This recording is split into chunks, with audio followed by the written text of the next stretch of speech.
Shalom Bapak Ibu Saudara-saudari yang dikasihi dan mengasihi Tuhan. Kita bersyukur hari ini Tuhan memberkati kita. Mari sebelum kita membaca merenungkan firman Tuhan, kita berdoa. Tuhan, terima kasih, kami bersyukur hari ini Engkau boleh berkati kami. Kami ada sebagaimana kami ada semua karena berkat dan kemurahan-Mu. Sebentar kami akan membaca, merenungkan firman-Mu. Berfirmanlah dan biarlah kami mengerti apa yang menjadi kehendak-Mu di dalam hidup kami. Kami berdoa di dalam nama Tuhan Yesus Kristus. Haleluya. Amin.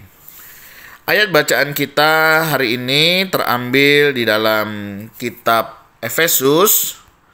Efesus pasal yang keempat.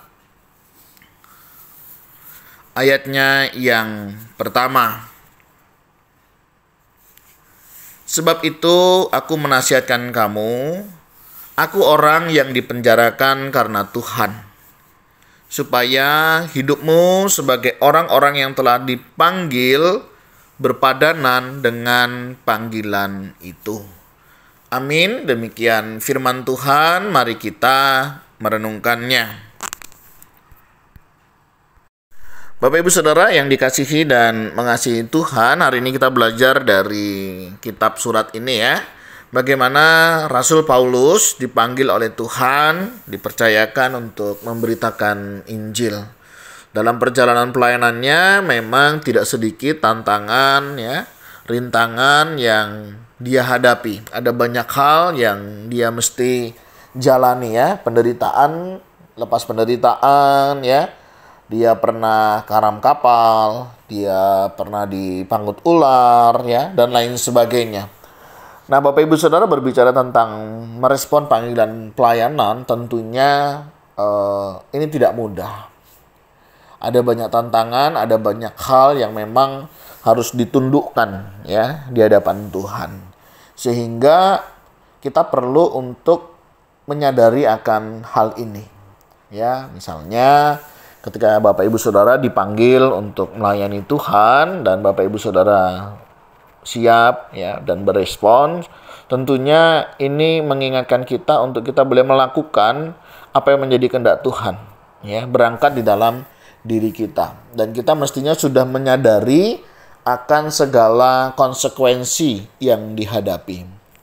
Nah, kemarin dalam satu kelas training ya, di kelas katekisasi itu menarik ya, di gereja kita ada satu sesi itu mencicipi ladang pelayanan ya. Jadi misalnya di dalam kelas setelah kita menggumuli akan karunia yang dipercayakan begitu ya, di dalam sesi itu ada bagian untuk praktek di lapangan ya, terlibat di dalam pelayanan. Misalnya dia ingin jadi BV ya, ingin jadi terlibat dalam musik ya, atau terlibat dalam pelayanan sekolah minggu atau dalam pelayanan ibadah yang lain, itu bisa ya. Jadi diajak untuk mencicipi. Nah, dalam mencicipi pelayanan, satu rekan kita sharing ya bagaimana pengalamannya waktu dia terlibat dalam pelayanan ya.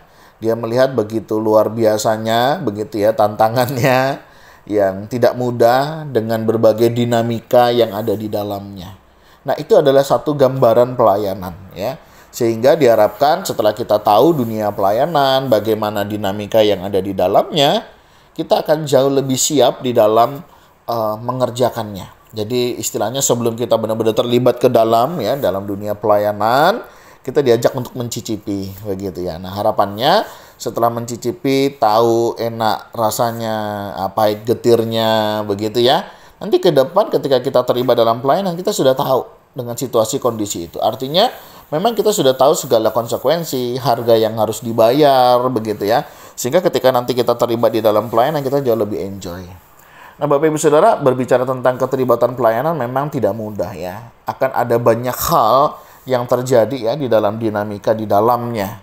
Kalau kita datang hari Minggu ya, kita melihat para tim pelayan yang melayani begitu luar biasanya. Nah, itu yang tampil begitu ya. Tetapi waktu mempersiapkannya, waktu menggumulinya, itu luar biasa ya. Ada banyak hal diperjuangkan begitu. Jadi kita bisa melihat bagaimana pelayan ibadah, semua tim itu bisa baik ya. Itu ada banyak pergolakan di dalamnya dan itu bisa dikendalikan, bisa dikuasai begitu ya. Ketika kita hidup bersama-sama di dalam Kristus ya, ada merendahkan hati ya, saling memperhatikan, ada dalam kepedulian begitu. Sehingga semua bisa terlaksana dengan baik. Nah, demikian juga ketika kita itu menerima Yesus Kristus sebagai Tuhan di dalam hidup kita. Ya, kita sudah meresponi panggilan yang Tuhan berikan. Tentunya ini menjadi sebuah kesadaran di dalam diri kita. Ketika saya menjadi orang Kristen, saya akan menjadi orang Kristen yang seperti apa dan menjadi orang Kristen yang bagaimana. Ini yang perlu sejak dini kita sadari. Sehingga di dalam gereja itu ada kelas katekisasi ya. Untuk apa? Supaya kita bisa menyesuaikan diri kita dengan ketika kita nanti menjadi seorang jemaat, ya, menjadi umat begitu. Jadi kita boleh belajar tentang doktrin, kita belajar tentang hal-hal praktis, kita belajar tentang bagaimana kehidupan bergereja, kita belajar menjadi bagaimana sih menjadi seorang Kristen, dan bagaimana kita menghadapi tantangan-tantangan kehidupan yang ada. Nah, kelas itu menjadi satu wadah untuk kita belajar, mulai beradaptasi, menyesuaikan diri, sehingga ketika kita nanti menjadi orang Kristen yang sudah dibaptis, disidi, diteguhkan imannya, itu membuat kita tidak mudah goyah. Ya, karena kita sudah tahu, oh menjadi orang Kristen itu begini, oh menjadi seorang Kristen yang melayani itu begini.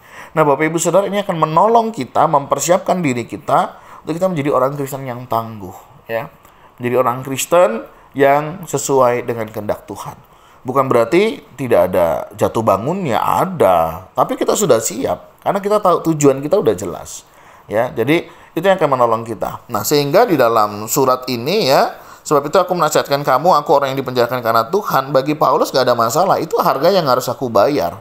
Ya, bukan berarti ketika dia masuk penjara, udahlah percuma aku ikut Yesus. Enak aku dulu loh sebelum ikut Tuhan, aku dihargai orang, aku dihormati orang. Apa yang ku bilang semua orang dengar, begitu ya. Tapi bagi Paulus waktu dia di penjara, baginya nggak ada masalah. Ya, artinya ketika Bapak Ibu Saudara nanti menjadi orang Kristen atau yang sudah menjadi Kristen, itu orang Kristen yang tidak mudah kecewa. Menjadi orang Kristen yang tidak mudah sakit hati, ya, tidak mudah luka batin karena sikap dan perlakuan orang lain. Kenapa? Karena kita sudah siap. Menjadi seorang Kristen bukan berarti kita akan bebas dari masalah, bebas dari segala tuduhan, bebas dari segala hal yang kita tidak harapkan. Ini mesti jadi kesadaran. Bagi Paulus, aku menasihati kamu, aku orang yang dipenjarakan karena Tuhan. Tujuannya jelas, supaya hidupmu sebagai orang-orang yang telah dipanggil berpadanan dengan panggilan itu. Artinya begini Bapak Ibu Saudara, dia sudah dipenjarakan karena Kristus. Nah, bagaimana dengan kita? Tujuannya jelas, supaya apa?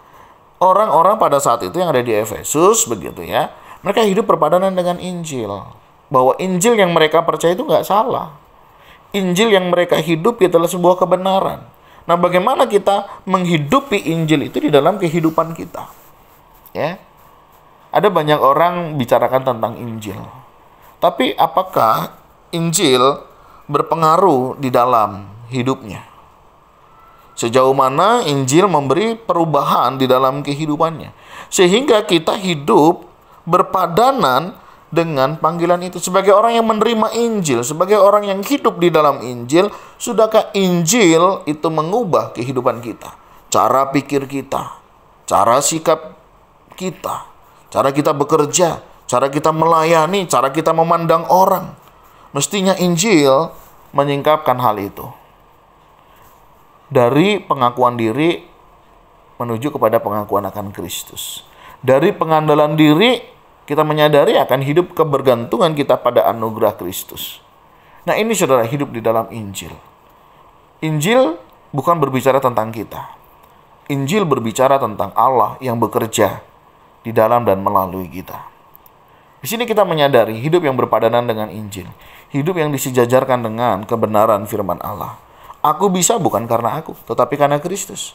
Aku bisa melewati bukan karena hebat kuat saya, tapi karena Kristus yang menopang. Ini menjadi sudut pandang Injil.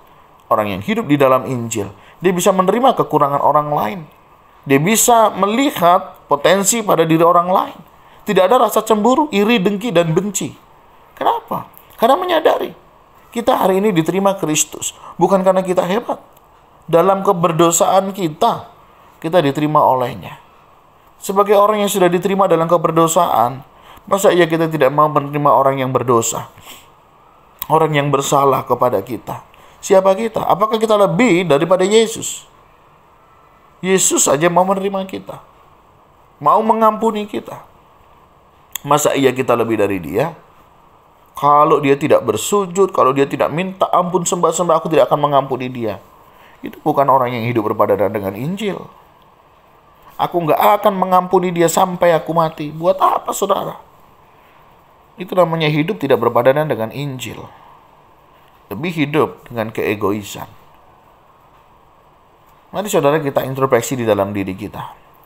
Sudahkah Injil mengubah hidup kita? Tuhan, terima kasih. Kami bersyukur hari ini Engkau berkati kami. Engkau ingatkan kami bagaimana kami mestinya hidup berpadanan dengan Injil. Dan kiranya Injil boleh senantiasa mengubah dan menolong kami untuk kami hidup sesuai dengan kehendak-Mu. Tolong kami, mampukan kami untuk kami senantiasa hidup sesuai dengan kebenaran-Mu. Kami berdoa di dalam nama Tuhan Yesus Kristus. Haleluya. Amin. Bapak Ibu Saudara, demikianlah renungan kita hari ini. Kiranya Tuhan Yesus memberkati kita sekalian. Shalom.